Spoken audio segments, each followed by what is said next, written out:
Painted application ધોરણ 6 થી 12ના વિદ્યાર્થીઓ માટે અપડેટ થઈ ચૂકી છે. આ એપ્લિકેશનમાં શું છે? બધા જ વિષયના વિડીયોઝ છે. ગુજરાતની બેસ્ટ ફેકલ્ટી દ્વારા લાઈવ લેક્ચર્સ છે. આઈએમપી પ્રશ્ન છે, ટેસ્ટ સિરીઝ છે અને ગુજરાતના તમામ વિદ્યાર્થીઓ સાથે તમે તમારી કમ્પેરિઝન કરી શકો છો. ગેમિફિકેશન છે અને બીજું ઘણું બધું. તો તમે એપ્લિકેશન ડાઉનલોડ ન કરી હોય તો ડિસ્ક્રિપ્શનમાં લિંક આપી છે. હમણાં જ પ્લે સ્ટોર ઉપર જાઓ અને એપ્લિકેશન ડાઉનલોડ કરો. ઘરે બેઠીને સરસ મજાનું ગુજરાતની જોરદાર ફેકલ્ટી સાથે ભણો, સારા માર્ક્સે પાસ થાઓ. શહેરીકરણમાં પણ આપણે જે છે હકારાત્મક અને નકારાત્મક બે પ્રકારની અસરો છે. અને ત્રીજો અને મહત્વનો મુદ્દો એટલે કે આંતરમાળખાકીય સુવિધાઓ, એના વિશેની આપણી ચર્ચા છેલ્લે કરતા હતા. સોમવારે એની ચર્ચા કરી હતી, મંગળવારે આપણે એમસીક્યુ થોડાક જોયા હતા. ફરી પાછા આપણે એનું જ આંતરમાળખાકીય સુવિધાઓ એમાં જ આગળ વધીએ છીએ. છેલ્લે આપણે વીજળી વાળો ટોપિક શરૂ હતો. આપણે એ વાત કરી હતી કે વીજળીનો ઉપયોગ સૌથી વધારે ક્યાં થાય છે? ઉદ્યોગ ક્ષેત્રમાં. આવો આપણને વિકલ્પ પૂછાશે અને વિકલ્પ આપેલો છે 2 માર્ક માટે અને 3 માર્ક માટે. 2 માર્ક અને 3 માર્ક માટે પ્રશ્ન આપણને પૂછાઈ શકે કે વીજળી ક્ષેત્ર સામેના પડકારો જણાવો. અહીંયા ધ્યાન આપવાનું. વીજળી ક્ષેત્ર સામેના પડકારો જણાવો. આવું 2 અને 3 માર્કમાં આપણને પ્રશ્ન પૂછાય. પહેલો પડકાર, વીજળી ક્ષેત્ર સામેનો મોટો પડકાર એ છે કે તેમાં ઉત્પાદન શક્તિનો પૂરેપૂરો ઉપયોગ થતો નથી. જેટલા પ્રમાણમાં આપણી પાસે રિસોર્સ છે એટલા પ્રમાણમાં આપણે વીજળીનું પૂરેપૂરું ઉત્પાદન કરી શકતા નથી. દાખલા તરીકે ભાઈ સોલાર એનર્જીથી ઉત્પાદન આપણે વીજળીનું કરીએ છીએ. આ વીજળીના ઉત્પાદન માટે આપણી પાસે ઘણી એવી જગ્યા છે કે જ્યાં આપણે સોલર પાવર પ્લાન્ટ નાખીએ તો આપણને વીજળી જે છે પ્રમાણમાં વધારે મળે. એવી છે તો કે ખાલી છે. આપણી પાસે પવન ચક્કી લગાડવા માટેની ઘણી બધી જગ્યા છે, પણ મોટા ભાગની જગ્યાઓમાં આપણે પવન ચક્કી જે છે એ લગાડી શકતા નથી. ક્ષમતા આપણી પાસે ઉત્પાદનની ઘણી છે, પણ પૂરેપૂરી શક્તિથી આપણે વીજળીનું ઉત્પાદન કરી શકતા નથી. એ આપણી પહેલી મર્યાદા છે. બીજો મોટો પડકાર એ છે કે આપણા દેશમાં 7 થી 8% વિકાસ દરે પહોંચી વળવા માટે જેટલી વીજળી ઉપલબ્ધ બનવી જોઈએ તેટલી વીજળી ઉપલબ્ધ બનાવી શકાય નથી. વિકાસ માટે જેટલી વીજળીની જરૂર છે એટલી વીજળી તો છે જ નહીં. વિકાસ માટે જે છે, ઉદ્યોગો ચલાવવા માટે જે છે, કારખાના ચલાવવા માટે જે પાવરની જરૂર છે એટલું પાવર સુધી આપણે જે છે હજી કેપેસિટી, ઉત્પાદન કેપેસિટી પહોંચ્યા નથી. આપણી પાસે સોલાર એનર્જી કયો, વિન્ડ એનર્જી કયો, થર્મલ એનર્જી કયો, બધી જ પણ ભેગી થઈને વિકાસમાં યોગદાન આપી શકે એટલું ઉત્પાદન હજી વીજળીનું થતું નથી. એટલે વીજળીની અછત છે દેશમાં. ત્રીજો મોટો પડકાર એ છે કે વીજળી ઉત્પાદન ક્ષમતા કરતા ઓછું ઉત્પાદન થતું જોવા મળે છે. હમણાં આપણે વાત કરીએ એમ આપણી પાસે રિસોર્સ ઘણા બધા છે વીજળી ઉત્પાદન, પણ બધામાંથી આપણે વીજળી ઉત્પન્ન કરી શકતા નથી. દાખલા તરીકે ટર્બાઇન. આપણા દેશમાં ઘણી બધી નદી ઉપર ઘણા બધા બંધ છે, પણ બધા બંધમાંથી આપણે જે છે વીજળીનું ઉત્પન્ન કરી શકતા નથી. આ આપણા માટે એક પડકારની વાત કહેવાય. ઉપરાંત વીજળીની અયોગ્ય વહેંચણી, વીજળીની વહન કરવાની ક્ષમતા તેમજ વીજ ચોરીનું મોટું પ્રમાણ વીજળી સામેનો પડકાર છે. વીજળીની અયોગ્ય વહેંચણી. શહેર વિસ્તારમાં 24 કલાક અને 7 દિવસ વીજળી મળે છે, જ્યારે ગ્રામ્ય વિસ્તાર જે છે ત્યાં વીજળી પ્રમાણમાં કેવી મળે છે? તો કે ગ્રામ્ય વિસ્તારોમાં વીજળી પ્રમાણમાં ઓછી મળે છે. જ્યાં શહેરોમાં વીજળીનું પ્રમાણ પુષ્કળ છે, પણ ગ્રામીણ વિસ્તારમાં વીજળી જે છે મળતી નથી. દિવસમાં 2-2, 3-3, 4-4 કલાક ત્યાં વીજળી આવે ને પાછી વીજળી વહી જાય. તો આ વીજળીની અયોગ્ય વહેંચણી. વીજળી વહન કરવાની પદ્ધતિ. આપણે જો આપણા દેશમાં વીજળીનું વહન જે છે, આપણા દેશમાં વીજળીનું વહન જે છે મોટે ભાગે થાંભલાઓથી થાય છે. થાંભલા ઉપર જે તાર છે એનાથી વીજળીનું વહન એક જગ્યાએથી બીજી જગ્યાએ જાય છે. કોઈ પણ કુદરતી પરિસ્થિતિનું સર્જન થાય એટલે સૌથી પહેલા વીજળી કટ થાય. વિદેશોમાં તમે જો, વિદેશોમાં આવા તમને થાંભલા ન જોવા મળે. ત્યાં અંડરગ્રાઉન્ડ જે છે જમીનની નીચેથી વીજળી પસાર થાય. શું કામ? તો કે ત્યાં ખબર છે કે આવી કોઈ પણ કુદરતી આફત આવે, વરસાદના 2-5 છાંટા પડે ત્યાં આપણા જે છે લાઈટ વહી જાય. શું કામ? તો કે આ થાંભલાનું કેવું છે કે વધારે જમીન નબળી પડે એટલે થાંભલા પડી જાય. થાંભલા પડે એટલે હાઈ વોલ્ટેજ વાળા તાર જે છે જમીન નડે એટલે વીજળી સ્પ્રેડ થાય. આવું ન થાય એટલે સેફટીના ભાગરૂપે સૌથી પહેલા શું દૂર કરવામાં આવે? તો કે ઇલેક્ટ્રિસિટી દૂર કરવામાં આવે. હવે જે વિસ્તારોમાં વારંવાર ઇલેક્ટ્રિસિટી કટ થતી હશે ત્યાં વિસ્તારમાં ઉદ્યોગો ચલાવવાનું પ્રમાણ કેવું છે? તો કે મુશ્કેલ છે. આ ઉપરાંત દેશમાં વીજળી વહનની કેપેસિટી એ પ્રમાણમાં ઓછી છે. તમે જો આપણા ઘરમાં ઘણીવાર વોલ્ટેજ હાઈ થઈ જાય તો ઓલી સેફટી વાળી સ્વિચ જે છે એ પડી જાય. શું કામ? તો કે કેપેસિટી વાયરની એટલી બધી નથી, કાં તો જે કેપેસિટી આપણે ઈચ્છીએ છીએ એવા પ્રકારના સાધનો આપણી પાસે નથી, તો એ મોટો પડકાર છે. અને બીજું, વીજ ચોરીની મોટું પ્રમાણ. દેશમાં જે છે સૌથી વધારે નુકસાન જો PGVCL અથવા તો GB વાળાને થતું હોય તો એ વીજ ચોરી. ઓલા આવા આંકડીયા આવે, તમે લોકો જોયેલા છે, એ આંકડીયા આમ લંગરિયાની જેમ ઓલા ઉપર ફેંકે, પછી ત્યાંથી આમ વાયર જે છે ઘરમાં લગાડે, એટલે ઈ વીજળી તો પોતે ખેંચે, પણ ઈ વીજળી જે છે ન GB ના ખાતામાં જાય, ન એના કઈ પૈસાનું રેકોર્ડ હોય. વીજળીનો ઉપયોગ થતો હોય પણ એના પૈસા જે છે સરકારને મળતા હોય નહીં, તો આ એક પ્રકારનું નુકસાન છે. જે પૈસા સરકારને મળવા જોઈતા હતા એ સરકારને પૈસા મળતા નથી, સરકારને પૈસા ન મળે એટલે ઇન્ફ્રાસ્ટ્રક્ચર કેવું હતું કે નબળું. આ બધા પડકારો છે. વીજળીના ઊંચા દરો. ઘણા બધા વિસ્તારોમાં વારંવાર વીજળીનું આવન જાવન, થર્મલ પાવર ચલાવવા માટે કોલસાની તંગી વગેરે જેવા પડકારો પણ સામે છે. વીજળીનું વધુ ઊંચું, તમે જો યુનિટ દીઠ હવે ધીરે ધીરે વીજળીના ભાવ વધે છે. શું કામ વધે છે? તો કે દેશમાં મોટો ભાગ વીજળીનું ઉત્પાદન માટે થર્મલ પાવરનો ઉપયોગ આપણે કરીએ, અને આ થર્મલ પાવર પ્લાન્ટ ચલાવવા માટે મોટે ભાગે જે કોલસાની જરૂર છે, આ કોલસા ધીરે ધીરે કેવા થઈ ગયા? તો કે ઘટી. કોલસા જ્યારે હાવ ખાલી થઈ જશે ત્યારે શું થઈ જશે? તો કે વીજળી ઉત્પાદન જે આપણે કરીએ છીએ એ વીજળી ઉત્પાદન આપણે અડધાથી વધારે બંધ કરી દેવું પડશે. વચમાં તમને ખ્યાલ હોય છાપામાં કોલસાની તંગીનું આવ્યું. સરકાર જે છે એ બ્લેકઆઉટ અમુક અમુક વિસ્તારને કરતા. અત્યારે હાલની તારીખે તમે જો, આ તો ગુજરાત જેવું રાજ્ય આપણું સમૃદ્ધ છે, અને કોલસા સિવાય, થર્મલ સિવાય આપણે જે છે એ વીજળી ઉત્પાદન કરે. બાકી ગુજરાત સિવાય ખાસ કરીને તમે ઉત્તર પ્રદેશ, બિહાર, ઝારખંડ એવા અવિકસિત રાજ્યોમાં જાઓ તો હાલની તારીખે ત્યાં વીજળી કાપ તમને જોવા મળે. અઠવાડિયામાં 1 થી 2 દિવસ એવા હોય કે જેમાં 12-15 કલાક માટે વીજળી જે છે સરકાર શું કરે? તો કે આપે નહીં. શું કામ? તો કે એટલા પ્રમાણમાં વીજળીની બચત કરશે. એ વીજળી ક્યાં આપશે? તો કે બીજી જગ્યાએ આપશે. શું કામ આવું કરવાનું થયું? તો કે વીજળી જે સરકાર પાસે નથી, સરકાર પાસે જે ઉત્પાદન થાય છે એ ઓછું છે, અને આ ઉત્પાદન જે છે એ જો બચાવશે સરકાર તો એ બીજી જગ્યાએ આપી શકશે. પરિણામ સ્વરૂપે આ એક શું છે? તો કે દેશ માટે એક મર્યાદાની બાબત છે. પછીનો મુદ્દો રેલવે. બીજી પાયાની જરૂરિયાતના ભાગરૂપે રેલવે.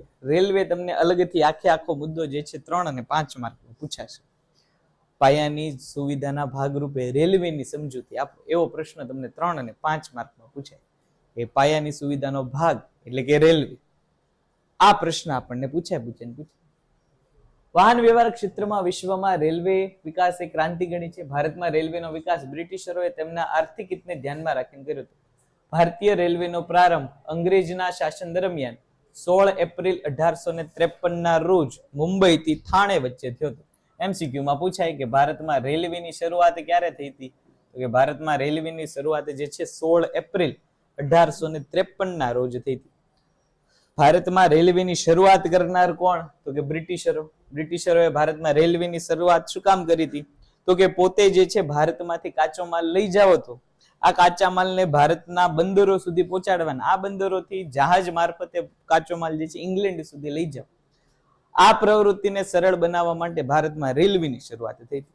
સૌથી પહેલી રેલવે ક્યારે સ્થપાણી? તો કે 16 એપ્રિલ 1853 MCQ માં પૂછાય કોની કોની વચ્ચે રેલવેની શરૂઆત થઈ? તો કે મુંબઈ અને થાણા વચ્ચે. ઘણી ચોપડીઓમાં બોરી બંદર એવું આપેલું, તો એ બોરી બંદર તે થાણે જ થયું. શરૂઆતની રેલવે કેટલા કિલોમીટરની હતી? તો કે 22 માઇલ, જેને અત્યારે 34 કિલોમીટર જેવું કહીએ છીએ, આટલી શરૂઆત થઈ હતી. પણ MCQ માં 2 જ પૂછાય, કઈ તારીખે થઈ, કોની કોની વચ્ચે થઈ. સ્વતંત્રતા પછી રેલવેનો વહીવટ ભારત સરકાર હસ્તક આવ્યો, અને સરકારે એક અલગ ખાતા દ્વારા તેનો વહીવટ શરૂ કર્યો. જો એનો અર્થ કે ભારતમાં રેલવે જે છે, ભારતમાં રેલવે કેવા પ્રકારનો ઉદ્યોગ છે? ખાતાકીય ઉદ્યોગ છે. MCQ માં પૂછાય છે કે રેલવે જે છે એ કેવા પ્રકારનો વ્યવસાય અથવા તો કેવા પ્રકારના ધંધામાં રેલવે ગણવામાં આવે છે? તો એ ખાતાકીય ઉદ્યોગ છે. રેલવેનું નિયંત્રણ, માલિકી અને સંચાલન બધું જ તે એકમાત્ર કોનું છે? તો કે બધું જ તે એકમાત્ર ભારત સરકારનું છે. ભારત સરકાર સિવાય રેલવેની માલિકી એ કોઈની પાસે નથી, એનું નિયંત્રણ એ કોઈ ન કરી શકે, અને એમાંથી આવક એ કોઈ મેળવી શકે નહીં. રેલવે શું છે? તો કે ખાતાકીય ઉદ્યોગ છે. સરકારનું એક ખાતા તરીકે રેલવે કામ કરે. અને દેશમાં જ્યારથી સરકારના હાથમાં રેલવે આવીને, ખાસ કરીને તમે જો કે હવે તો ધીરે ધીરે વંદે ભારત ને મેટ્રો ને પછી ઓલું ઓછી ડિસ્ટન્સ વાળી ઓલી સફેદ રેલવે શરૂ થઈ ગઈ છે. એનો અર્થ કે ધીરે ધીરે ભારતમાં રેલવેનો શું થાય છે? તો કે વિકાસ થાય છે. ઇન્ટરનેશનલ લેવલની કક્ષા સુધી ભારતીય રેલવેને લઈ જવાનું ઈચ્છા છે. અત્યાર સુધી જે રેલવે કોલસાથી ચાલતી, હવે તમે જો આપણા રેલવેમાં 90% ટ્રેન અને 90% રૂટ બધા કેવા ઇલેક્ટ્રિક થઈ ગયા છે. રેલવે ઉપર ઓલું તમે જો એન્જિન ઉપર ઓલું હુક જેવું હોય, એ ઉપરથી વીજળી લે રેલવે ચાલે, એ હુક નીચે આવી જાય એટલે ટ્રેન બંધ થઈ જાય. આવી રીતે રેલવે ચાલે છે. આજે એશિયા ખંડમાં પ્રથમ સ્થાને, MCQ માં પૂછ્યા છે કે ભારતીય રેલવે એશિયા ખંડમાં પ્રથમ સ્થાને અને વિશ્વમાં કેટલા નંબરનું સૌથી મોટું નેટવર્ક છે? તો કે ચોથા નંબરનું. MCQ માં આ બે માંથી એકાદ તો હોય છે. કાં તો એશિયાનું પૂછી લે અથવા તો વિશ્વનું પૂછી લે. એશિયામાં સૌથી મોટા નેટવર્કના ભાગરૂપે આપણે પહેલા નંબરે છીએ અને વિશ્વમાં કેટલામાં નંબરે છીએ? તો કે ચોથા નંબરે છીએ. રેલવે ભારત સરકારનું સૌથી મોટું જાહેર સાહસ ગણાય છે અને આજે પણ આશરે 14 લાખ લોકોથી વધુ લોકો જે છે એને રોજગારી પૂરી પાડે છે. 2012માં 8200 મિલિયન પેસેન્જર અને 970 મિલિયન ટન જેટલું વજનનું વાહન જે છે રેલવે કરેલું. 8200 એટલે આમ ગણો તો લગભગ જે છે 82 લાખ જેટલા, 8.2 લાખ જેટલા જે છે એ પેસેન્જર ને એટલો જ તે સામાન. એટલે સૌથી સરળતા વાળું, સુવિધા વાળું અને ઓછા ખર્ચ વાળું રેલવે. ખાસ કરીને અત્યારે આપણને તો ભાવનગર નાનું અમથું શહેર છે એટલે આપણને તો બહુ રેલવેનો પરિચય ઓછો હોય અથવા તો રેલવેની જરૂરિયાત ઓછી પડે. ખાસ કરીને મુંબઈ છે, અમદાવાદ છે, એવા મેટ્રો સિટીમાં તમે જાઓ, મેટ્રો સિટીમાં જે છે રેલવે બહુ કામની વસ્તુ છે.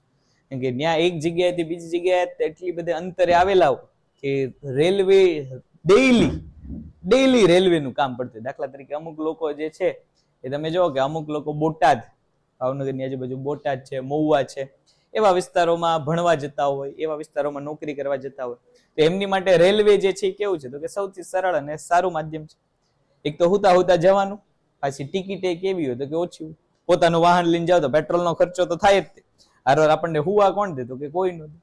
બોટાદ જવાનું થાય તો બોટાદ તમે જો કે આમ ટિકિટ ગણો, બોટાદની લગભગ 50 થી 60 રૂપિયા છે અને એન મજાને તમે હુતા જાવ તમને કોઈ અડે નહીં. 50-60 રૂપિયા એની તમારે ગાડી લઈને જાવ તો એ તમારી ગાડીમાં 400 થી 500 રૂપિયાનું પેટ્રોલ વહી જાય, તમારે હલાવીને થાકવું પડે એ અલગથી. તો રેલવે જે છે એ બધી રીતે લોકો માટે કેવું છે? તો કે પૂરતી સગવડતા વાળું છે. જ્યાં રેલવે જાય ત્યાં સુવિધાઓ ઊભી કરતું જાય. સુવિધા તો ઊભી કરે છે, સાથે સાથે રેલવેના વિકાસથી શું થશે? તો કે ભાઈ રોજગારીમાં વધારો થશે. જેટલા પ્રમાણમાં નવા સ્ટેશન થશે, નવી રેલવે હશે, એટલા પ્રમાણમાં વધુ ને વધુ લોકોને રોજગારી મળશે. રેલવે વિકાસનું ભારતીય અર્થતંત્રના વિકાસમાં ખૂબ જ મહત્વ રહ્યું છે. પહેલું, ભારે યંત્ર સામગ્રી અને ઝડપી હેરફેર શક્ય બનાવવામાં વ્યવસાયિક ગતિશીલતામાં ખૂબ મોટો ભાગ રેલવેનો ઉભો છે. હાલની તારીખે તમે સરકારનું કોઈક વાર બજેટ જુઓ અથવા તો બજેટના આંકડામાં તમે જો તો સરકારને સૌથી વધારે આવક કોની છે? તો કે માલગાડીની આવક છે. પેસેન્જર વ્હીકલમાં સરકારને કાંઈ મળતું છે, ઉલટાને સરકારને એમાં નાખવા પડે છે. સરકારની સૌથી મોટી આવક કોણ છે? તો કે આજે માલ એક જગ્યાએથી બીજી જગ્યાએ રેલવે લઈને જાય છે, એમાંથી સરકારને સૌથી વધુ રેલવેમાંથી કમાણી થાય છે. આ કમાણીનું કારણ શું છે? તો કે એમાં તો ખાલી ને ખાલી જે છે ટ્રાન્સપોર્ટેશન, એટલે ઈ જે ટ્રેન જે છે, તમે માલગાડી તમે જો તો એ સામાન્ય પેસેન્જર ગાડી કરતા એની લંબાઈ લેન્થ કેવી હોય? તો કે વધારે. એટલે એક જ ટ્રેન જે છે પ્રમાણમાં વધુ ને વધુ ગુડ્સ કેરી કરી શકે છે. એટલે એનું મેન્ટેનન્સ કોસ્ટ કેવી હોય? તો એક તો ઓછી. બીજું, માણસોની જેમ માલગાડીને, માણસોના પેસેન્જરની ગાડી કરતા માલગાડીને સાફ કરવાનું કામ કેવું હતું? કે ઓછું. પેસેન્જર ગાડી બગાડે, માલ કોઈ દિવસ ગાડી બગાડે નહીં. એટલે ઈ મેન્ટેનન્સ કોસ્ટ ત્યાં ઘટી જાય. બીજું ઈ કે ટિકિટ કરતા ગુડ્સ માટેનું ટ્રાન્સપોર્ટેશનની કિંમત કેવી હોય? તો કે પ્રમાણમાં વધારે હોય. પેસેન્જરની ટિકિટ કરતા ગુડ્સની ટિકિટ કેવી હોય? તો કે પ્રમાણમાં વધારે હોય. એટલે ત્રીજો ઈ ફાયદો થાય સરકાર કે ત્યાંથી આવક થાય. એટલે સરકારના અર્થતંત્રમાં સરકારની આવક વધારવામાં અને દેશનો વિકાસ કરવામાં માલગાડીઓ અને ખાસ કરીને રેલવે કેવું છે? કે ઉપયોગી છે. લાંબા અંતરની મુસાફરી સુખદાયી, સલામત અને ઝડપી બનતા શ્રમની ભૌગોલિક ગતિશીલતામાં જે છે વધારો થયો છે. શ્રમના પુરવઠામાં સહેલાઈથી મળી રહે છે. દાખલા તરીકે હમણાં મેટ્રો સિટીની વાત કરી તો તમે મેટ્રો સિટીમાં મોટે ભાગે જો મુંબઈ જેવા વિસ્તારમાં, મુંબઈમાં વગર રેલવે જીવન જીવવું મુશ્કેલ છે. કે મુંબઈમાં એક જગ્યાએથી બીજી જગ્યાએ જવાની જ તે એટલી બધી મુસાફરી લાંબી હોય કે તમે એક જગ્યાએ બીજી જગ્યાએ પોતાનું વાહન લઈને નીકળો તો આખો દિવસ પૂરો થઈ જાય જે તે જગ્યાએ પહોંચવો. એ જ જગ્યાઓમાં રેલવે જે છે એ ગણતરીની સેકન્ડોમાં, મિનિટોમાં, ગણતરીના કલાકમાં તમને પહોંચાડી દે. તો આ જે છે રેલવેનો ફાયદો છે. એક જગ્યાએથી બીજી જગ્યાએ તમે ઝડપથી જઈ શકો. રેલવેનો ફાયદો શું? તો કે જ્યાં રેલવે પ્રમાણમાં વધતી જાય ત્યાં તે ટુરિઝમ સેક્ટરમાં પણ શું થાય તો કે વધારો થાય. જ્યાં રેલવેની સુવિધાઓ હોય ત્યાંનું ટુરિઝમ સેક્ટર જે છે, રેલવેની સુવિધા વધતા ટુરિઝમ સેક્ટર એ બૂસ્ટ થાય. હવે રેલવેનું કામ શું છે તો કે સસ્તામાં લઈ જવાનું. સસ્તામાં આપણને કોઈ ફરવા લઈ જાય તો આપણને ગમે, એ તો બહુ વધારે મજા આવે. એટલે સરકાર જો અત્યારે સ્પેશિયલ રૂટની ટ્રેનો બધી શરૂ કરે. સ્પેશિયલ રૂટની ટ્રેનોમાં શું હોય તો કે ખાસ કરીને ધાર્મિક યાત્રાઓ હોય, કોઈ ખાસ કરીને કોઈ ફરવાલાયક સ્થળ માટે ના હોય તો સરકાર શું કરે તો કે આવા વિસ્તારોમાં એક સ્પેશિયલ ટ્રેન ચલાવે. દાખલા તરીકે તમે રાજસ્થાનના ફોર્ટ બધા જેટલા હોય એ જોવા હોય તેની માટેની સરકારની એક ટ્રેન ઊભી કરેલી પર્યટન વિભાગ દ્વારા. એ તમને શું કરે તો કે આખો રાજસ્થાન ફેરવે, જ્યાં જે જોવા લાયક સ્થળ હોય ત્યાં બધી જગ્યાએ જાય. દાખલા તરીકે ભાઈ ચારેય મોટા ધામ છે તો ચારેય મોટા ધામમાં તમારે ઉત્તરાખંડમાં ફરવું હોય તો એની માટેની સ્પેશિયલ સરકારે ટ્રેન શરૂ કરેલી. એનાથી ફાયદો શું થાય તો કે આવી યાત્રાઓથી લોકોને એક તો ફરવાનું મોજ મળે એ તો છે જ, પણ સરકારને આવક થાય એ અલગ, કારણ કે બધી સુવિધા સરકાર આપે. બોલું તમે વંદે ભારત એક્સપ્રેસ જો કે રાજધાની એક્સપ્રેસ જો તો એ આ બધાનો જ એક ભાગ છે. સ્પેસિફિક રૂટ માટે સરકારે અલગથી ટ્રેનો ફાળવી દીધેલી. એનાથી થાય શું તો કે એનાથી થાય ઈ કે પ્રમાણમાં જે છે એ જર્ની કેવી રહે તો કે સેફ સાઈડ વાળી રહે. બધી જગ્યાએ એક જ ટ્રેન આપણે લઈ જતી હોય તો પછી બને એવું કે આપણે ટ્રેન વધુ પ્રિફર કરીએ, કારણ કે એક તો સલામત સવારી, રેલવે હમારી એ તો છે જ, સલામત તો છે, સાથે સાથે પૈસા કેવા છે તો કે ઓછા છે. એના કારણે સરકારની આવક કેવી રહેશે તો કે વધશે. ટુરિઝમ સેક્ટર જેટલું બૂસ્ટ થશે, લોકલ ઇકોનોમી એટલી વધશે. દાખલા તરીકે સરકાર જે છે ગુજરાતના પર્યટન માટે એવું કરે કે ભાઈ ગીરમાં, ગીરની ફરતે ગીરના આજુબાજુના વિસ્તારમાં, ગીર એટલે આમ તમે જો વાઇલ્ડ એનિમલ લાઈફ એટલે બહુ જોરદાર ગીરમાં. સરકાર માત્ર ગીર માટે અલગથી ટ્રેન શરૂ કરે તો એનાથી થાય શું તો કે ગીરની ઇકોનોમી તો બૂસ્ટ થાય જ. પર્યટકો ગીરમાં આવશે, ખાશે પીશે, રોકાશે, ત્યાંની ઇકોનોમીને તો બૂસ્ટ મળશે જ, પણ એ સીધી ગીર ફરવા માટેની જે ટ્રેન હશે એનાથી સરકારને શું થશે તો કે આવક થશે. એક પ્રકારે આવી રીતે પણ રેલવે જે છે એ દેશના અર્થતંત્રમાં ફાયદો થાય. રેલવેના વિકાસથી ખેતીના વાણિજ્યકરણને વેગ મળ્યો છે. ખેતીને જોઈતા ખાતર, ઓજાર અને ખેત ઉત્પાદક રેલવે દ્વારા દૂર દૂરના વિસ્તારો સુધી પહોંચી ગયા. જ્યાં તમને રોડ રસ્તા ન મળે ત્યાં રેલવેના પાટા તો હોય જ, કેમ કે રોડ રસ્તા પેલા રેલવે આવી ગઈ છે. કાચા રસ્તા હતા ત્યારે રેલવે તો હતી, એટલે દૂરના વિસ્તારોમાં, દૂર દરાજના ઇલાકાઓમાં, ખાસ કરીને તમે જંગલ વિસ્તારો કોક વાર જો તો જંગલ વિસ્તારમાં રસ્તા બન્યા હોય કે ન બન્યા હોય, રેલવે ત્યાં હોય જ. હમણાં આપણે ગીરની વાત કરી, ગીરના અંદરથી તમારે જવું હોય, ગીરની અંદરથી જો અમુક વિસ્તારોમાં રસ્તા જ નથી, ટ્રેન તો ન્યાય હાલતી. શું કામ તો કે ઓલા એકલા જાય કોઈક ફાડી ખાય એટલે રસ્તા ન્યા નો બનાવ્યો, પણ આખો ડબ્બો જાય તો મરે બધા હારવાર મરે, એમ સમજીને એ લોકો રેલવે શરૂ કરી દીધી હોય, જશે બધા હારવાર જશે અને નહીં જાય કોઈ નહીં જાય. તો દૂર વિસ્તારો સુધી એ પહોંચવામાં રેલવે કેવું છે તો કે એ મદદરૂપ છે. રેલવેના વિકાસથી ભારતના વિદેશ વેપારમાં મોટા પ્રમાણમાં પ્રોત્સાહન મળ્યું છે.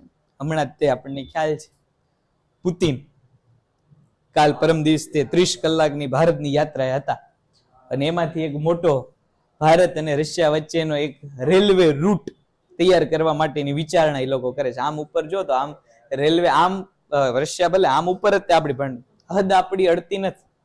એટલે સરકાર, ભારત સરકાર અને રશિયાની સરકાર બંને એવું વિચારે છે કે રેલવે થ્રુ, કારણ કે સમુદ્રમાં આપણે જે છે આમ નીચેથી આમ જવાનું, ચીનને પસાર કરવાનું પછી ફરી ફરીને જવાનું, એટલે સમુદ્રના રસ્તે આપણે રશિયા જઈએ તો 15 થી 20 દિવસ થાય બોટ દ્વારા. પણ એનું જો આ રેલવે લાઈન થઈ જાય, ભારતના જમ્મુ કાશ્મીરથી ત્યાંનું જે છેલ્લું સ્ટેશન આવતું હોય તો એ 3 થી 4 દિવસમાં રશિયા પહોંચી જવાય એવી સુવિધા છે. તો સરકાર એવો પ્રયત્ન કરે છે કે બાય રોડ, એટલે કે રેલવેના નેટવર્ક દ્વારા જે છે સરકાર એક જગ્યાએથી બીજી જગ્યાએ ગુડ્સ પોગાડે. તો આનાથી આંતરરાષ્ટ્રીય વેપારમાં જે છે ફાયદો થશે. આવો જ વેપાર આપણે જે છે એ આસપાસના વિસ્તારોમાં કરી શકીએ. રેલવે લાઈન વચમાં, ભારત પાકિસ્તાન વચમાં સારા સંબંધો હતા ત્યારે એવું વિચારતું કે ભારતથી પાકિસ્તાનની સીધી રેલવે લાઈન શરૂ કરવાની. પરિણામે થશે શું તો કે રેલવે થી જે છે એક તો સસ્તામાં માલ એક જગ્યાએથી બીજી જગ્યાએ પહોંચી જશે, બીજું વિશ્વના બીજા દેશો સાથે આપણા સંબંધ કેવા થશે.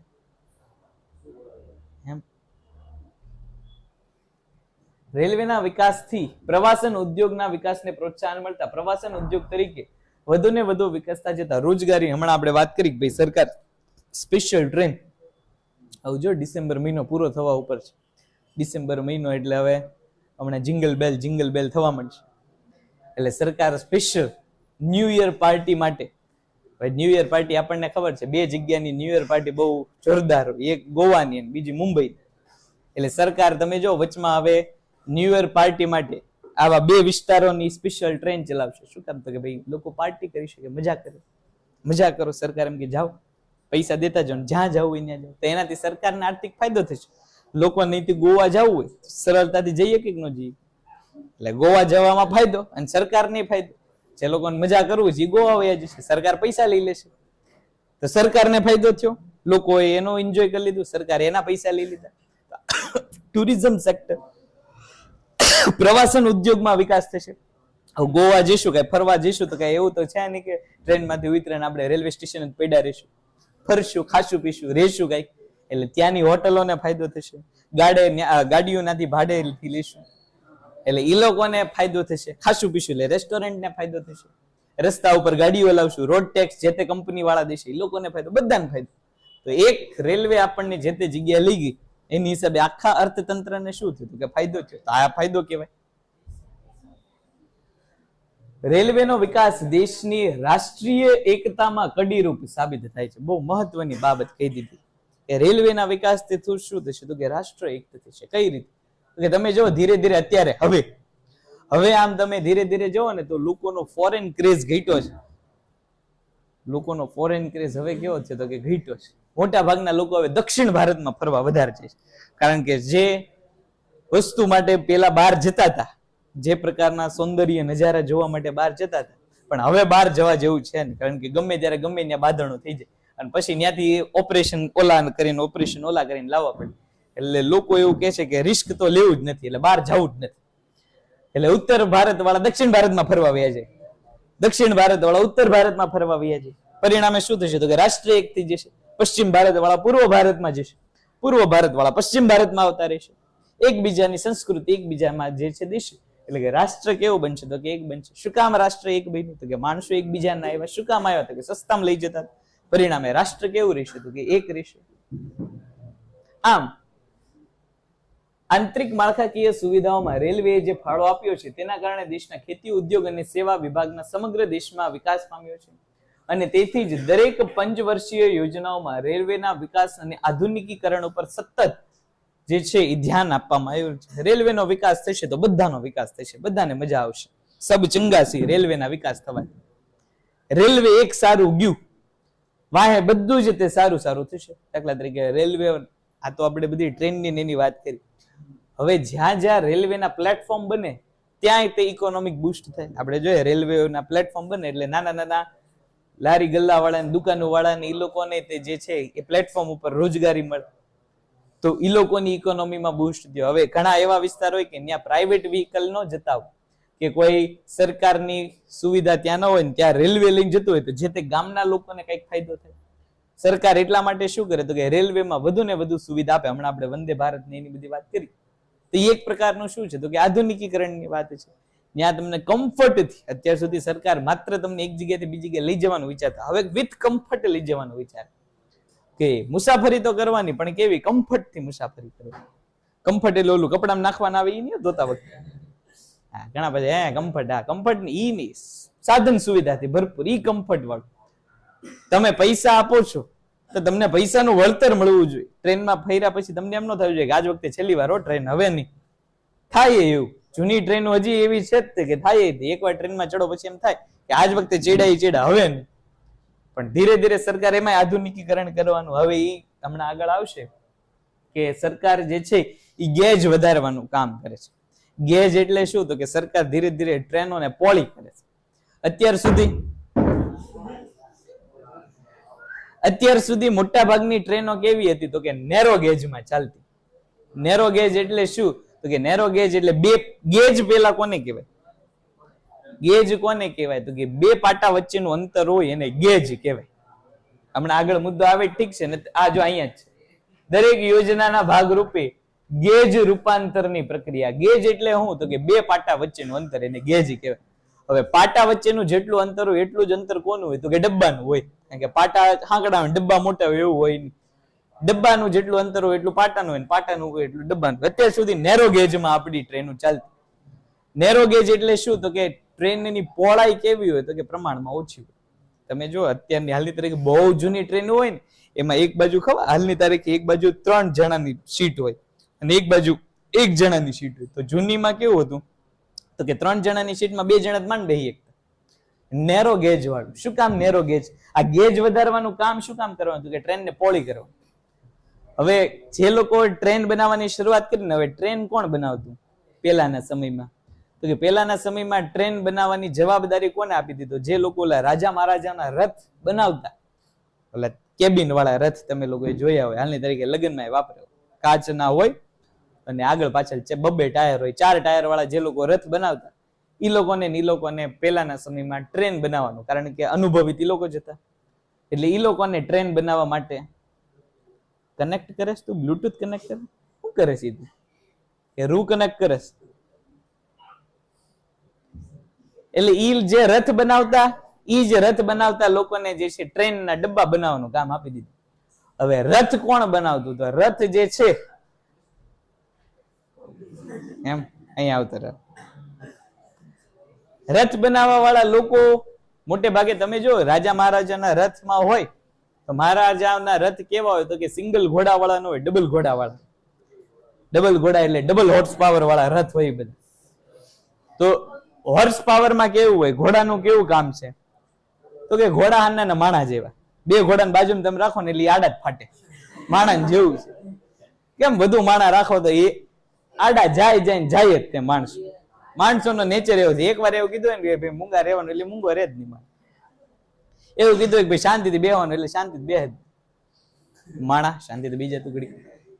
તો ઘોડાનું એવું. એટલે ઘોડાને નિયંત્રણ કરવા હોય, ઘોડાને નિયંત્રિત કરવા હોય તો એ લોકોને શું કરવા પડે તો કે પ્રમાણમાં એની ઉપર પ્રભુત્વ રાખવું પડે. એની માટે શું કરે તો કે 2 ઘોડાને જે છે પાસે રાખે એટલે એની ઉપર નિયંત્રણ કેવું રહે તો કે વધારે. ઘોડા દૂર ભાગતા હોય તો એક ઘોડા આમ વયો જાય ને એક ઘોડા આમ વયો જાય, વચમાં ઓલી આમ ફાટી જાય.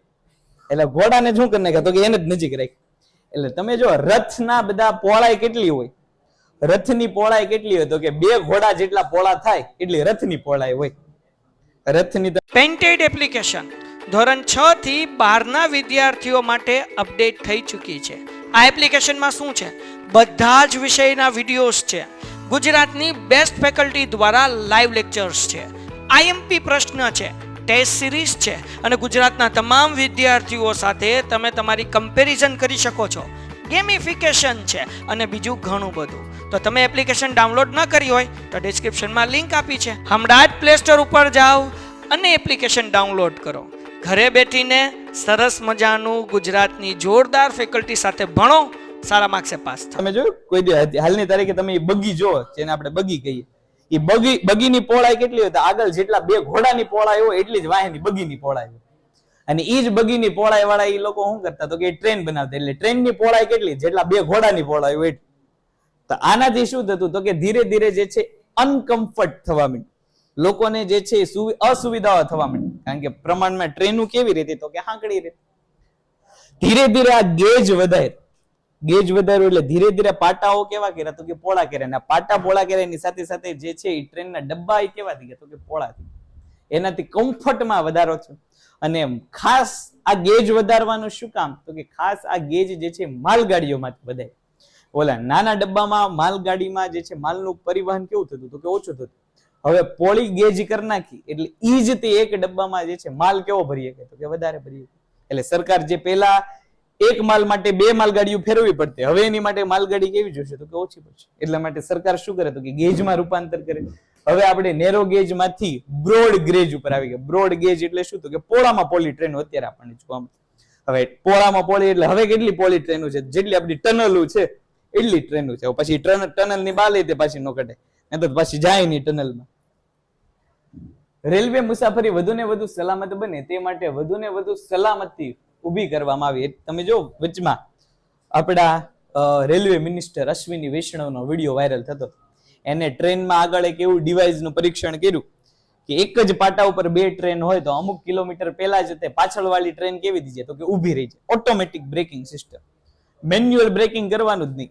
ઈ જે તે સાધન જ પોતે શું કરે તો કે આગળ ટ્રેન છે ડિટેક્ટ કરી લે અને પોતે ગમે એટલી સ્પીડે આવતી હોય ઈ શું કરી નાખે તો કે ભાઈ પોતે જ તે બ્રેક મારી દે. ભારતમાં મોટા ભાગના રેલવે એક્સિડન્ટ થયા શું કામ છે તો કે ભાઈ આ જ કારણે થયા કે આગળ ટ્રેન હોય, વ્યક્તિને દેખાણું ન હોય, વ્યક્તિ ઘાએ ઘા વયો ગયો, એટલે એક ટ્રેનમાં બંને ભટકાઈ જાય પછી રેલવેના એક્સિડન્ટ થતું. પણ અહીંયા હવે વ્યક્તિનું કઈ કામ જ નથી, એવા યંત્ર જ સરકાર ધીરે ધીરે વિકસાવે છે કે ભાઈ કદાચ બહારની પરિસ્થિતિ હોય, ઘણી વાર એવું થાય કે હવે શિયાળા જેવી મોસમ છે તો અત્યારે તે વહેલી સવારે તમે જો ઝાકળનું પ્રમાણ વધારે, આગળનું આપણને કઈ દેખાય જ નહીં. હવે રેલવેમાં કઈ એવું કઈ છે નહીં ભાઈ અહીંયા આમ બ્રેક મારીને તરત ગાડી ઉભી રહી ગઈ, એમાં તો ધીરે ધીરે ધીરે ધીરે કરતા ત્યાં અમે ભટકાય છે.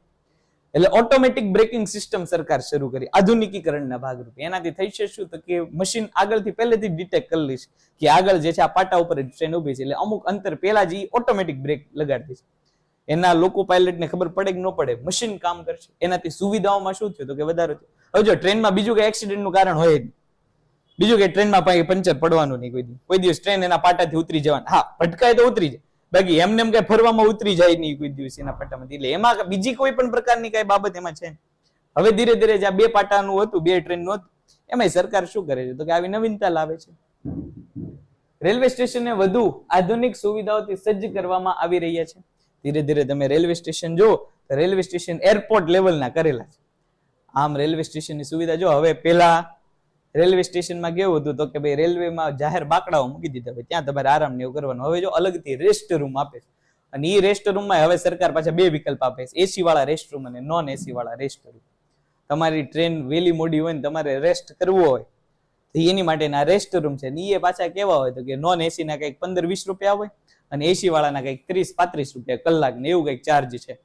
તો આ સુવિધાનો ભાગ છે. પેલા આવી સુવિધા નહોતી મળી. હવે રેલવે સ્ટેશન ઉપર હવે સરકાર ધીરે ધીરે ઓલા પેલા આપણને ઓલા ખબર હોય પાણીયારા હતા નળમાંથી પાણી, હવે એમાંય તે ધીરે ધીરે પ્યોરિફાઈ પાણી, સારું પાણી મળે એવી સુવિધાઓ ઊભી કરેલી છે. હાલની તારીખે સાફ સફાઈમાં જો તો ધીરે ધીરે રેલવે સ્ટેશનની સાફ સફાઈ આપણને વધુ જોવા મળે છે. એટલે સરકાર એવો પ્રયત્ન કરે છે કે રેલવેનો લોકો વધુ ને વધુ ઉપયોગ કરે. શું કામ તો કે સરકારને ફાયદો છે. રેલવેના ડબ્બાઓને વધુ આધુનિક સવલતોથી સુસજ્જ કરવામાં આવી રહ્યા છે, જેથી મુસાફરી આરામદાયક બને. હમણાં આપણે વંદે ભારતની વાત કરીએ તો વંદે ભારતમાં જો આમ જૂની ટ્રેનોમાં તમે જો ઓલા રેક્ઝિનની સીટો આપણને જોવા મળે, વંદે ભારતમાં તમે જો તો કમ્ફર્ટ વાળી આપણને જે છે એ મુલાયમ સીટો જોવા મળે.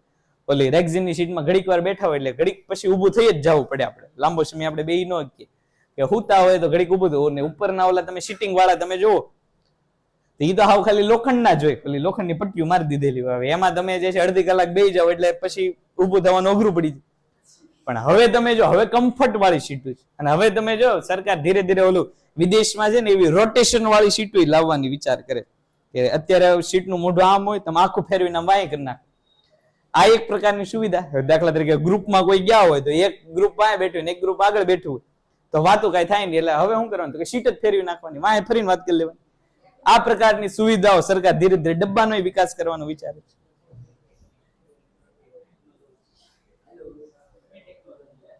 ઘરે જઈને વાત કરી લેજે, દુખી નહીં થવાનું એમાં, એવું બધું હાલ્યા રાખે. પછી વધુ ને વધુ રેલવેનું વીજકરણ થતું ગયું, જેથી મુસાફરી કેવી બની તો કે ઝડપી. અત્યાર સુધી જે છે મોટા ભાગે રેલવે કોલસાથી ચાલતી, પણ હવે કોલસાનું કાંઈ જરૂર પડતી નથી.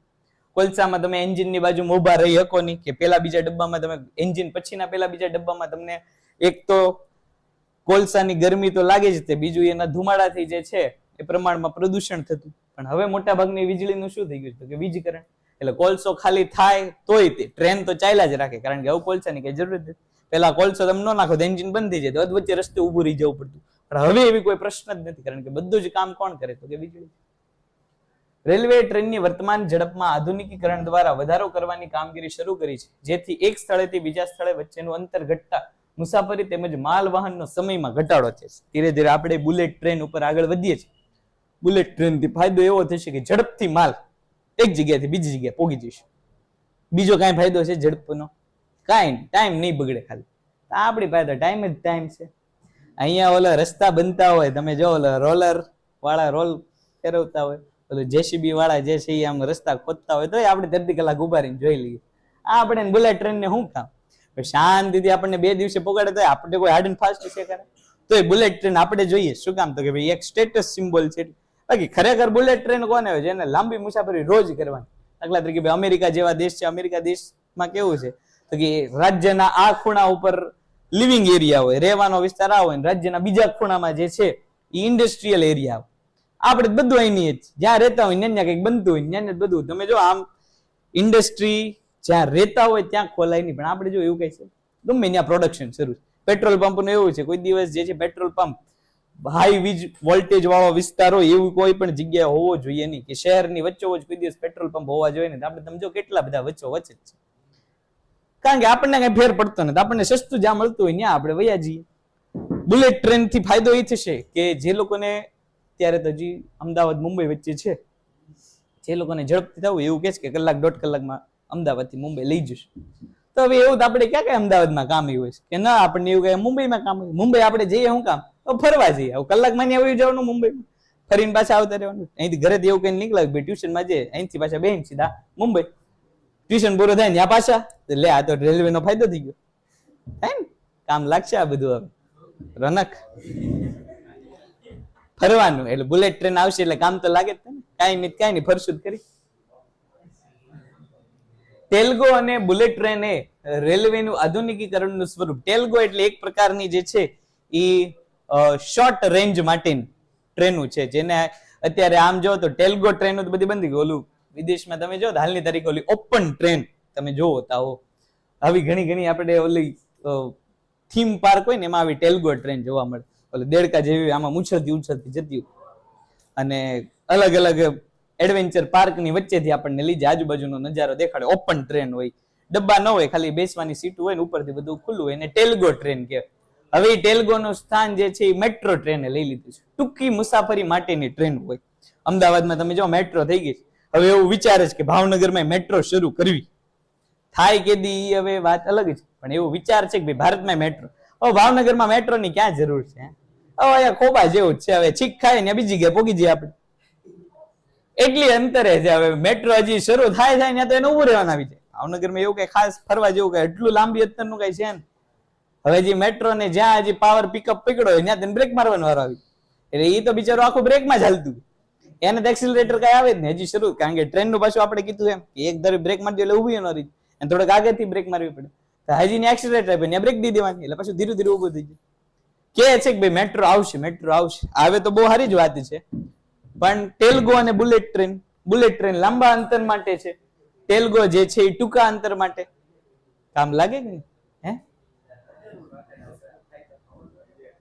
હા ઓકે ઓકે કરાય નાખીએ કાલ શરૂ.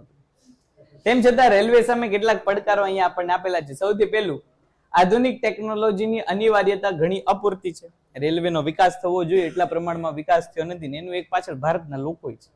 આનંદ ગમે એટલી સારી વસ્તુ ભારતના લોકોને આપો ને, સિવિક સેન્સ કઈ છે જ. આ વંદે ભારતના થોડા સમય પહેલાના વિડીયો ઓલા વાયરલ થાય છે. હવે 800, 800, 900 રૂપિયાની higher AC second tier 2 tier ની તમે ટિકિટ લ્યો ને એમાંય કચરા, જ્યાં ત્યાં ખાઈને વસ્તુ નાખી દીધી. વોશ બેસીને જોવો તો એ એકલી માવાથી ભરેલી. ટોયલેટ તો આપણને ટ્રેનના જોવા જ ન ગમે કોઈ દિવસ, કારણ કે એમાં તો કોણ જાણે શું બધાને ત્યાંના પાણી યારે પ્રશ્ન છે, કોઈ પાણીનો ઉપયોગ જ ન કરે ત્યાંના લેટ્રિનમાં. એટલે સુવિધા તો સરકાર આપવા માંગે, આધુનિકીકરણ કરે, પણ સિવિક સેન્સ ક્યાંથી લેવા જાય? લોકોને કેમ સમજાવવાનો પ્રશ્ન જ છે. વચમાં તો વચમાં કઈક આવ્યું હતું કે આનો જ હતો, વંદે ભારતનો જ હતો, કે ઓલું એસી નું જે હોલ્ડર હોય જ્યાંથી એસી ની હવા બહાર આવે એ કોઈ કાઢી લઈ ગયું. જ્યાંથી એસી ની હવા બહાર આવવાની જે વસ્તુ જ લઈને વહી ગઈ. પછી ઓલું આ બોર્ડ, ખબર ટ્રેનોમાં બોર્ડ આવે ચાર્જિંગ કરવા માટેનું, હવે કોઈ ઈ સ્ક્રૂ કાઢીને બોર્ડ ઘરે લઈ ગયું. ખાલી વાયર એમને લટકતા હતા, બોર્ડ કોઈ ઘરે લઈ ગયું. એટલે આમાં આધુનિકીકરણ આપીને શું કરવું? આ લોકોની તો આવી તો માનસિકતા છે, ગમે ત્યાં ગમે એમ પ્રવૃત્તિ ચાલે. વચમાં ઓલું ખબર એક ફની રિલે તે વાયરલ થતી હતી કે ભાઈ 2 જણા હોય ગેટ પાસે ઉભા હોય, રેલવે નું ડબ્બાના ગેટ પાસે ઉભા હોય, એ ભાઈ કઈક ચા કોફી પીતા હોય, એક કોફી પીને સીધો કપ બહાર ફેંકી દીધો. તો ઓલો એમ કે આવું કઈ થોડી કરાય, કે અહીંયા કે ડસ્ટબિન છે, ડસ્ટબિનમાં નાખાય. એટલે બીજો હારા થઈને ડસ્ટબિનમાં નાખ્યો. ત્યાં ઓલો ક્લીનર આવ્યો, ક્લીનરે ઈ જ તે થેલી ભરીને પછી એને સીધી બહાર કાઢી. તો જો આવી વસ્તુ છે, ડસ્ટબિન આપણે રાખ્યું પણ ડસ્ટબિન એ પાછું ભરાય એટલે ક્યાં બહાર કરી દીધું, તો એ બહાર જ ઘાકી. આમાં ગમે એટલું આધુનિકીકરણ લાવો, કાંઈ આમાં ફેર પડવાનું, કાંઈ ફેર પડવાનું. પણ જોઈએ આપણને આધુનિકીકરણ જોઈએ. અર્થતંત્રની જરૂરિયાત પ્રમાણે રેલવેની સવલતો ઘણી અપૂરતી છે. નાણાંની તંગી અને સંચાલનની સમસ્યાઓ છે. હવે સંચાલન રેલવેનું કરવું એટલે ગજાભારની વાત, કારણ કે એક તો આપણા દેશમાં જે છે પ્લેટફોર્મ અને ટ્રેકનો પુષ્કળ અભાવ. મોટા ભાગના તમે શહેરોમાં જોવો તો 3 થી 4 જ પ્લેટફોર્મ હોય, અને તમે મોટા ભાગના રનિંગ જે રેલવેના હોય પાટા એ તમે જો 1 થી 2 જ પાટા હોય. પણ સામે ટ્રેનો આવવા વાળી કેટલી હોય, કેટલા રૂટની ટ્રેનો, કેટલી ટ્રેનો એકબીજા હારે, માલ ગાડી અલગથી હાલતી હોય, પેસેન્જર ટ્રેન અલગથી હાલતી હોય, લોકલ ટ્રેન અલગથી પાછી હાલતી હોય. આ બધાનું મેનેજમેન્ટ કરવાનું. ઓછા માળખામાં મેનેજમેન્ટ કેવું છે તો કે વધારે છે. એટલે ભારતની ટ્રેનનું પ્રમાણમાં કેવી રીતે તો કે મોડી જ રહે. વચમાં જોક્સ એવો ફરતો હતો કે ભાઈ તમે 7:30 ની સવારની રેલવેની ટ્રેનની ટિકિટ લીધી હોય અને તમે કદાચ ચૂકી જાવ તો રેલવે વાળા તમને એની ઈ જ ટ્રેન તમારા ઈ જ સ્ટેશન થી 10 વાગે તે પકડવાની સુવિધા આપે. એનો અર્થ કે રેલવેની ટાઈમ ભલે 7:30 નો લખ્યો, એ ઉપડે કેટલી તો કે 2-3 કલાક મોડી જ ઉપડે. શું કામ? એનું કારણ છે તો કે અપૂરતું માળખું છે. માળખું જેવું છે એની બદલે તમે બીજા વિકસિત દેશો ચીન છે, અમેરિકા છે, એમાં જો તો ટ્રેક 12-13 તો ટ્રેક હાલતા હોય. એ લોકોના ટ્રેક એટલે પાટા, એટલા 12-13 તો પાટા હોય. એ લોકોના રનિંગ ટ્રેક જ એટલા બધા હોય. ચીનનું સંઘાઈ રેલવે સ્ટેશનના વચમાં વિડીયો બહુ વાયરલ થાય, તમે જો આખું આમ મોટા પાથરેલું તમને આખું રેલવે સ્ટેશન દેખ. એક આરે 20 થી 22 ટ્રેન પાર્ક થયેલી હોય, ઈ ઉપડે 12 ટ્રેક ઉપર. એટલે એ લોકોને મુશ્કેલી કેવી આવે તો કે ઓછી આવે. શું કામ? તો કે માળખું સદ્ધર. આપણે અહીંયા માળખું કેવું છે તો કે ઓછું. પ્રાદેશિક અસમતોલન, રેલવેનો વિકાસ વગેરે જણાવી શકાય છે. હવે જે વિસ્તારો પ્રમાણમાં રીચ છે ત્યાં રેલવેની કનેક્ટિવિટી કેવી છે તો કે વધારે. દાખલા તરીકે હમણાં આપણે મુંબઈની વાત કરી, મહારાષ્ટ્ર આમ રીચ છે તો ત્યાં પ્રમાણમાં રેલવેની સુવિધાઓ કેવી આપવામાં આવે તો કે વધારે આપવામાં આવે. અને જે વિસ્તારો પ્રમાણમાં નબળા હોય આર્થિક રીતે, જે વિસ્તારો પછાત, દાખલા તરીકે બિહાર છે, ઝારખંડ છે, એવા વિસ્તારોમાં રેલવેની સુવિધા કેવી મળે તો કે ઓછી. શું કામ? તો કે ત્યાં મોટા ભાગના લોકો કેવા હોય તો કે વગર ટિકિટે મુસાફરી કરવા વાળા હોય. જે ટ્રેન દેખાય એના ડબ્બામાં ચડી જાય. હવે એનાથી સરકારને કઈ ફાયદો થાય તો કે ન થાય. તો એવા રૂટમાં સરકારે શું કરે તો કે ટ્રેન જ ન ચલાવે. પ્રાદેશિક અસમતોલન વિકાસ થઈ ગયું કે જે રીચ સ્ટેટ હશે, જ્યાંના લોકો પૈસા આપીને રેલવેમાં મુસાફરી કરતા હોય ત્યાં સુવિધાઓ કેવી મળે તો કે વધારે. જે લોકોને સુવિધાઓ નથી મળતી ત્યાંનો પ્રાદેશિક વિકાસ કેવો રહે છે તો કે ઓછો રહે છે. પછીનું અને લગભગ છેલ્લો મુદ્દો, પેટ્રોલિયમ. ઉર્જાના મહત્વના સ્ત્રોત તરીકે પેટ્રોલિયમ પેદાશને ગણવામાં આવે છે. ઉપરાંત વાહન વ્યવહારના ચાલક બળ તરીકે પણ તેનું મહત્વ છે. અદ્યતન ટેકનોલોજી ઉત્પાદન માટે મોટે ભાગે પેટ્રોલિયમ પેદાશો જે છે એના ઉપર આધાર રાખે છે. અહીંયા પેટ્રોલિયમ એટલે માત્ર પેટ્રોલ એવું નહીં. પેટ્રોલિયમમાં પેટ્રોલ આવી જાય, ડીઝલ આવી જાય, કેરોસીન આવી જાય, કોલસો આવી જાય, બધું જેટલું પેટ્રોલિયમ પેટાળમાંથી જેટલું મળે છે જમીનમાં, આ બધી જ વસ્તુનો સમાવેશ આપણે કેમાં કરશું તો કે પેટ્રોલિયમ. અને પેટ્રોલિયમનું આપણે શું છીએ તો કે આયાતકાર દેશ છીએ. આપણે દેશમાં પેટ્રોલ બનતું નથી. જો કે ભારત પેટ્રોલિયમ પેદાશનો જથ્થો ખૂબ જ મર્યાદિત પ્રમાણમાં છે. મોટે ભાગે બોમ્બે હાઈમાંથી દરિયાની વચ્ચોવચ મુંબઈથી જે છે ઇન્ડિયા ગેટથી આગળ તમે જોવો તો ત્યાં દરિયાની વચ્ચોવચ એક માળખું ઊભું છે. મોટે ભાગે ત્યાં અમુક પેટ્રોલ નીકળે ને અમુક પેટ્રોલ અંકલેશ્વર બાજુ નીકળે. બાકી ભારતમાં પેટ્રોલનું શું છે તો કે ભાઈ અછત છે. તેથી તેનો મોટા ભાગે આયાત ઉપર આધાર રાખવો પડે છે. ઔદ્યોગિકરણની ઝડપ વધતા પેટ્રોલિયમ પેદાશની માંગમાં પણ વધારો થયો છે. સાથે સાથે વાહન વ્યવહારોની ઝડપી વિકાસ થતા માલની હેરફેર કરવા માટેના વાહન માટે પણ પેટ્રોલિયમની જરૂર પડી. જેટલા પ્રમાણમાં વાહનો વધશે, એટલા પ્રમાણમાં વાહનો વધશે, એટલા પ્રમાણમાં પેટ્રોલ પણ કેવું જોઈશે તો કે વધારે જોઈશે. હમણાં આપણે વાત કરી કે ભાઈ રેલવે હવે ઇલેક્ટ્રિસિટી વાળું થઈ ગયું, તો ઇલેક્ટ્રિક રેલવેને ચલાવવા માટે પાછું રો મટીરિયલ તરીકે કોલસો કેવો જોઈશે તો કે વધારે થશે. કે થર્મલથી જે છે આપણે વીજળીનું ઉત્પાદન કરીએ છીએ. જેટલું આધુનિકીકરણ આપણે કરશું, આ આધુનિકીકરણ માટે પેટ્રોલિયમ આપણા માટે કેવું છે તો કે જરૂરી છે. અને આ પેટ્રોલિયમ આખા વિશ્વમાં કેવું છે તો કે અછત વાળું છે. ભારતમાં સૌપ્રથમ અસમમાં, અંડરલાઈન કરજો, એમસીક્યુમાં પૂછાય, ભારતમાં સૌપ્રથમ અસમમાં તેલના ભંડારો પ્રાપ્ત થયા હતા. સરકારને પેટ્રોલિયમ પેદાશની દેશમાં આર્થિક વિકાસમાં અનિવાર્યતા જણાતા દેશના ખનિજ તેલ મેળવવા માટેના પ્રયાસો ઘનિષ્ઠ કર્યા અને 1949માં 1959માં જે છે ONGC, આનો ફૂલ ફોર્મ તમને એમસીક્યુમાં પૂછાશે. Oil and natural gas commission limited, ONGC ની સ્થાપના કરવામાં આવી. ક્યારે કરવામાં આવી? 1959. સરકારે તેને નિગમ બનાવવા માટે પછી કમિશનનું શું કરી નાખ્યું તો કે કોર્પોરેશન કરી નાખ્યું. એટલે તમને જે છે એમસીક્યુમાં oil and natural gas corporation limited એવું આપેલું છે. કમિશન હવે વયું ગયું છે. હવે શું થઈ ગયું છે તો કે એક નિગમ તરીકે કામ કરે છે. નિગમ એટલે શું તો કે માલિકી સરકારની, પણ એનું સંચાલન, વહીવટ અને મેનેજમેન્ટ કેવું હોય છે તો કે સ્વતંત્રપણે થતું હોય છે. સ્થાપના ક્યારે થઈ તો કે 1949 માંથી 59 માંથી હું બરોબર છે. ONGC દ્વારા સરકારે પેટ્રોલિયમ પેદાશ મેળવવાના સઘન પ્રયાસો કર્યા. ગુજરાતમાં કડી, કલોલ અને અંકલેશ્વર, હમણાં આપણે વાત કરીએ એમ 3 વિસ્તારોમાંથી જે છે પેટ્રોલનો જથ્થો મળે છે. અને મુંબઈમાં બોમ્બે હાઈ દરિયાની વચ્ચોવચ્ચ જે આવેલું છે એમાંથી પેટ્રોલ ડીઝલનો અમુક પ્રકારનો જથ્થો મળે છે. ભારતમાં જે છે એ વિશ્વના કુલ જથ્થાના, માત્ર MCQ માં પૂછે છે કે ભારતીય પેટ્રોલિયમ વિશ્વના કુલ જથ્થાનો કેટલો ભાગ ધરાવે છે? તો 0.4% જેટલો જ ભાગ ભારતીય પેટ્રોલિયમનો વૈશ્વિક કક્ષાએ છે. બાકી બધો જ પેટ્રોલિયમ ક્યાં છે તો કે વિશ્વના અલગ અલગ દેશોમાં છે. તેથી વિશ્વના દેશોના ઉર્જાના વિકલ્પ સ્ત્રોત તરીકે ગંભીરતાપૂર્વક વિચારતા થયા છે.